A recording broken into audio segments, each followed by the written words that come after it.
Good evening. Our top story this week. In Texas, 2 Russian orphans are removed from their adoptive parents after sexual abuse allegations are made. The Russian Children's Ombudsman is investigating. The kid denies the sex abuse claim against the father, who decides to give up his parental rights anyway to avoid any future false accusations. The Russian government says the kids are welcome to go back home to Russia. Then the Russian government accuses the United States of trying to make the use of organs of 2 Russian children who were killed in the U.S. And Republican shock jock Rush Limbaugh freaks out after having to admit that Russian President Vladimir Putin was right when he banned foreign adoptions to same-sex couples from any country. In Tennessee, the legislature is considering a bill that would tie welfare benefits to the kids' performance in school. In Maine, the number of foster kids is increasing at rates beyond the wildest expectations of the child protective industry.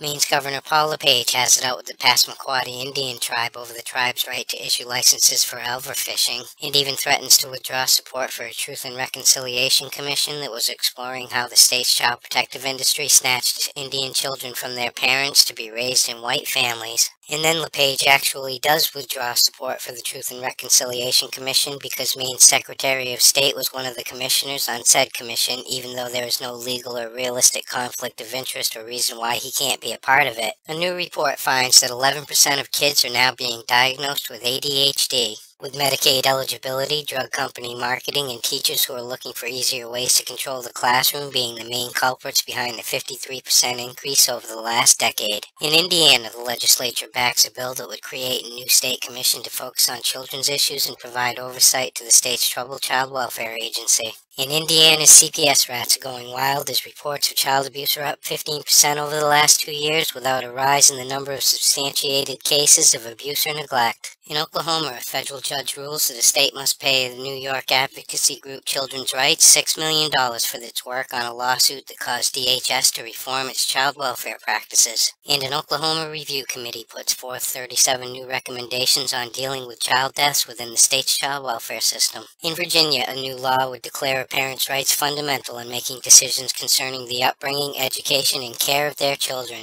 U.S. Attorney General Eric Holder would disagree after being quoted as saying that homeschooling your kids is not a fundamental right. And a federal judge rules that girls of all ages can buy the morning after pill over the counter without parental consent. In Ireland, a significant number of foreign kids who are getting snatched are having a bad experience in foster care. In Cambodia, dozens of orphanages have been accused of abuse, neglect, or exploiting children to attract donations. In the Netherlands, the child protective industry's decision to place a Muslim child of Turkish descent with a lesbian couple is sparking diplomatic outrage from the government of Turkey. In Scotland, a social worker who worked at the group home for troubled kids is struck off for an inappropriate relationship with a 15-year-old girl in her care. In the United Arab Emirates, bans all men from entering kindergarten classes, including the class of their own kids, in a bid to protect kids against violence and sexual assault. In Australia this week, a story emerges about a boy who lived in fear after being forcefully adopted into an alcohol-fueled family. Another story emerges about an 11-year-old Aboriginal boy who has lived in 27 different foster homes. A parliamentary inquiry into how churches handled sexual abuse is told that poor record-keeping is keeping thousands of people in Victoria from life-changing information, and they'd fix the problem, but that would cause a rush of lawsuits. And in Canada, a foster mother's manslaughter conviction is upheld on appeal.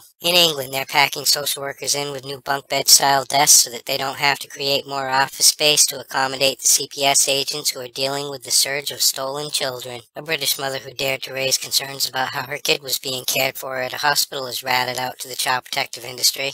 2 British social workers who are investigated for abusing their own kid win damages after the court determines the whole thing to be a malicious tip-off. And a British judge gives a pedophile who violated his probation a break after he was caught looking at child porn again because he was afraid that the guy would have a hard time in jail. A British mother is vowing to fight on for rights to have contact with her son who lives with his British father in Belgium. A worker at a British child support agency may be looking at jail time after she lied so that her husband wouldn't have to pay child support for his kids. The British government's plans to strip some councils of the right to handle adoptions is sparking criticisms from the local government association, who is calling the move a reckless gamble. And a British lawyer who fought for the rights of parents ends up losing her own kids in a retaliation move from the social workers who she was often fighting against. In entertainment news this week, country singer Mindy McCready's ex files to get custody of their son from foster care. And the guy who plays Elmo on Sesame Street is being accused of sexual abuse for the 5th time by another man.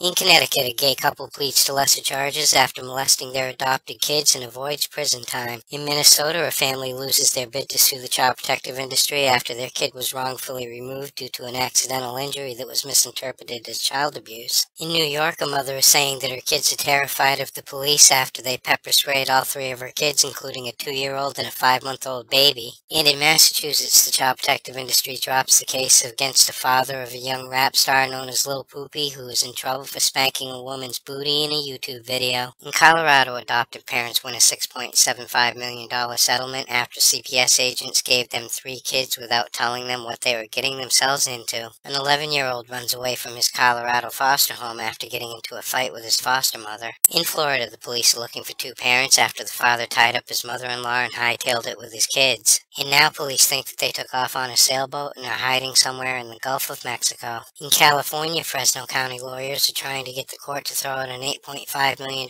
verdict after the CPS agents failed to protect the 10-year-old boy who died. In Ohio, a boy is suspended from kindergarten because he violated the school's dress code by sporting a mohawk. In Tennessee, a federal appeals court revives a family's lawsuit alleging that a school principal retaliated against them by reporting them to CPS after they complained about how the school was dealing with their type 1 diabetes. And finally, tonight in Oklahoma, a CPS agent gets suspended for warning the foster parents that a kid in their care was HIV positive. For these stories and all the latest dirt on the child protective industry, visit www.legallykidnapped.com. And until next week, this is Baby LK, over and out.